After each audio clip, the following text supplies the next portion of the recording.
All right, so today I'm here to speak to you about a very niche field, gallium nitride-based photoconductive semiconductor switch optimization. Next slide, please. All right, I'm Teague.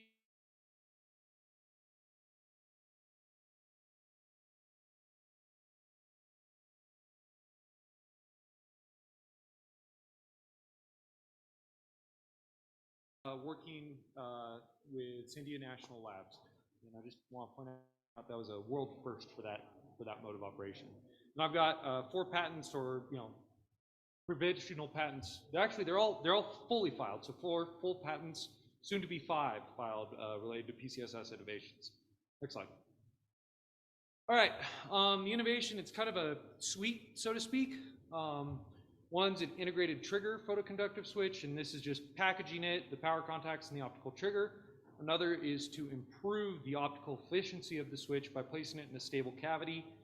Another is utilizing multiple of these switches with a single light source in order to get picosecond, hundreds of picoseconds level precision on an electrical circuit, and a high power electrical circuit like that, which is something you can't do using traditional means. And then the final is a stacked version of it where you use modern semiconductor fab techniques to effectively layer these. So instead of having to use multiple switches to parallel them and take advantage of the things you can do that way, you can get multiple switches in a single package.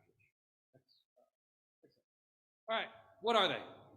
They are optically triggered electrical switches theoretically capable of multi-kV, multi-Ka, gigahertz speed power switching. The fast operating speeds reduce the size of components in other parts of the system. And of course, for example, the faster we operate, the smaller inductor size you need for different power electronics. There are also potential spark gap or thyristor replacement in high power systems. The cons. Gallium arsenide, which is the most mature, most well-characterized material, is optically and electrically fragile. I did not know that one had been put into the test setup at the lab I was working in and blew it up with a single laser pulse. And the flip side of that is gallium nitride and silicon carbide, which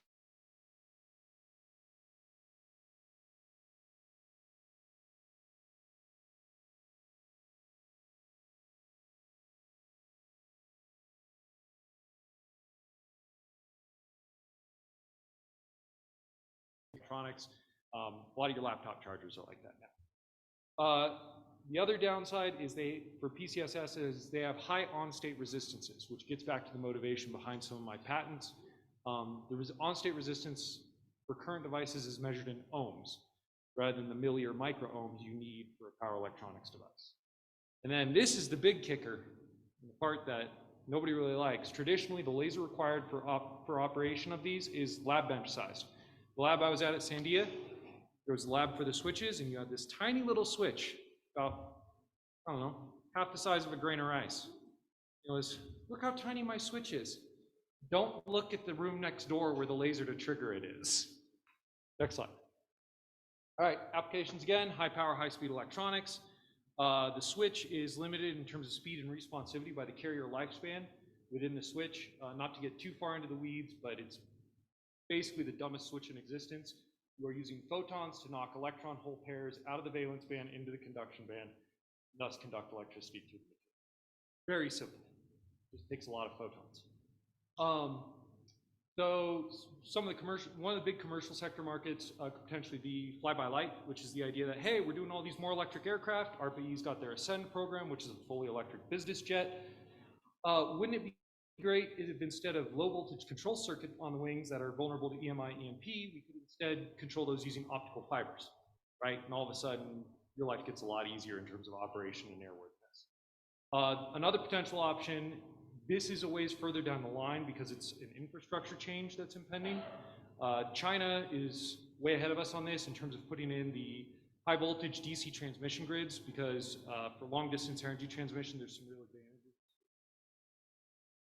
I see that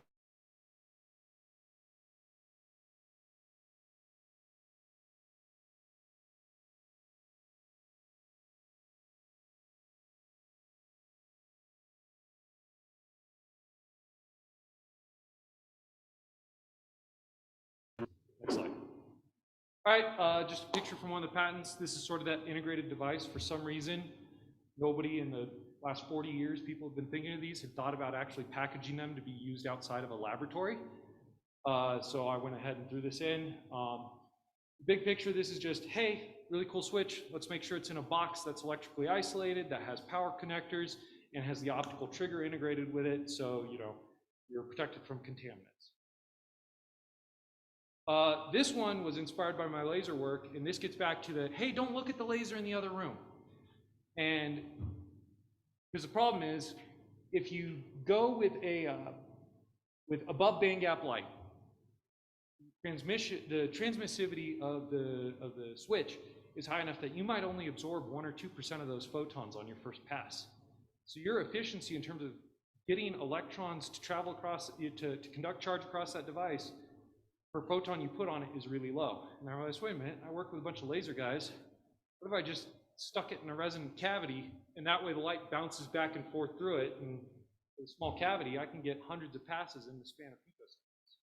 And I can get that optical efficiency I need for these to make more sense. Next slide. This again was just, hey, now that I'm using light travels 1 foot in 1 nanosecond. I can take advantage of the fact that it's got these very clear characteristics and properties to place these switches either at different distances from a single light source, use different fiber lengths, use different indices of refraction materials, and thus trigger them at different times off of the same source. And then if I really want to get crazy, if I have translation stages, I can actually vary that switch timing and fine-tune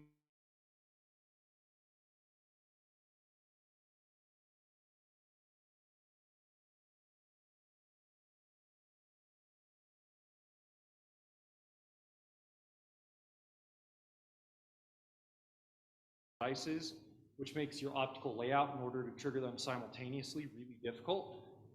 What I realized is we happen to have a lot of new thin film growth techniques, and you can use those to grow alternating semi-insulating and insulating layers to fit 10, 20, 100 switches into the same footprint.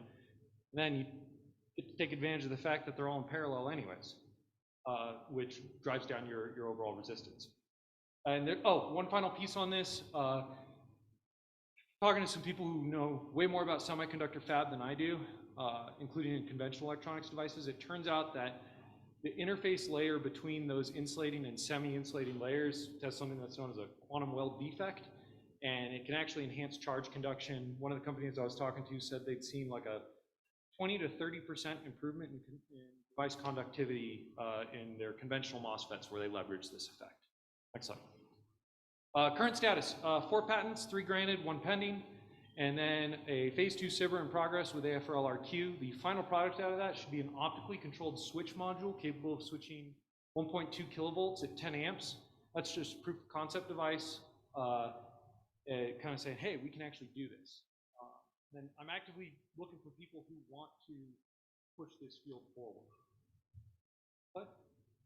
And yeah, people to test and evaluate the device, and letters of support for future government investment in the IP. SIBRs, MIRIs, other government funding vehicles.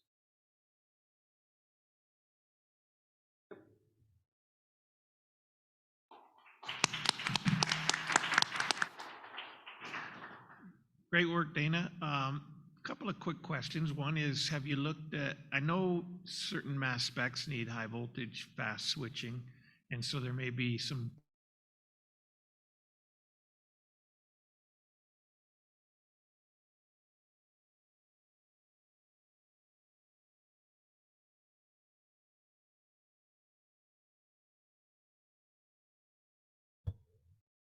what I want somebody to look into funding. There are, Lawrence Livermore has utilized something that effectively does the same. They have basically silvered their switches to get an internal reflection within the switch. And they're using that approach, so obviously it has some merit, but I haven't been able to actually build a cavity, stick a switch in it, and see how it works yet. One of the things I didn't get into in this is there is some reluctance on the part of government parties who would be interested in fund a lot of research gallium arsenide. Due to the aforementioned fragility of it, it didn't pan out for them. So it's kind of, hey, we've been fooled by these switches before. And so overcoming that inertia and saying, hey, look, I've got something that works is really going to be the first step, because I've effectively been told, come to us when you have something, come to us when you have a product, when you have a widget you can give us. And it's really hard to do that when the people who would want it say, oh, we don't want to fund it, we got burned before. Yeah, well, happy to make an introduction on the mass spec side of things. I'd love that. Love your passion for this stuff, Dana. And this is an area I don't have a lot of experience, but your passion for it makes me want to learn more about it. This strikes me as a classic area for non-dilutive funding to support your work, to remove enough technology risk to then have credible conversations with potential buyers, customers. Is that sort of where you're looking right now specifically? Honestly, at this point, I'm not picky. I just want somebody who cares about it and wants to push it forward, right? I truly believe that there are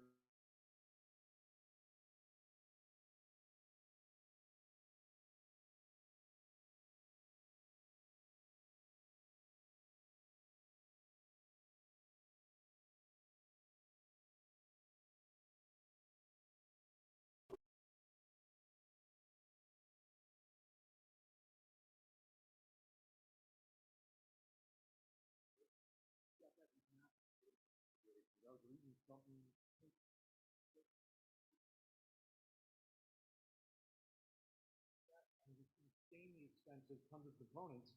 Well, again, this is looking at the theoretical properties of the material, not the actual. The band gap on, based on the band gap in gallium nitride, you could theoretically switch a megavolt across a single 1 centimeter device, right? And so there's these niches in the world that it does make sense over conventional transistors. It's just getting it to a maturity level where somebody says, hey, I want that.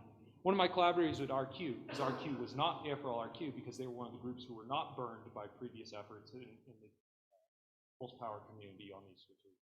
They're like, hey, yeah, let's do fly-by-light. Let's look at, using these in rather than pulse power, let's see if we can get the on-state resistance low enough to use them in wing actuators. That's a power converter, replacing some of your power MOSFETs with these switches. It's one of those things where there's a whole new application space, right? Hasn't traditionally been done, and because they hadn't been burned before, because it was a novel field for them, they were willing to fund it. Early results out of that SIBA are promising, right? We've gotten the on-state resistance down from tens of ohms to 2 to 5 ohms, and that's with a suboptimal triggering setup, which is something I've been hammering the small business about the entire time. Is hey, you guys need to hit these with more light, right? Like I get that it's cheaper to buy a 5-watt CW laser diode for characterization, but we need to build those.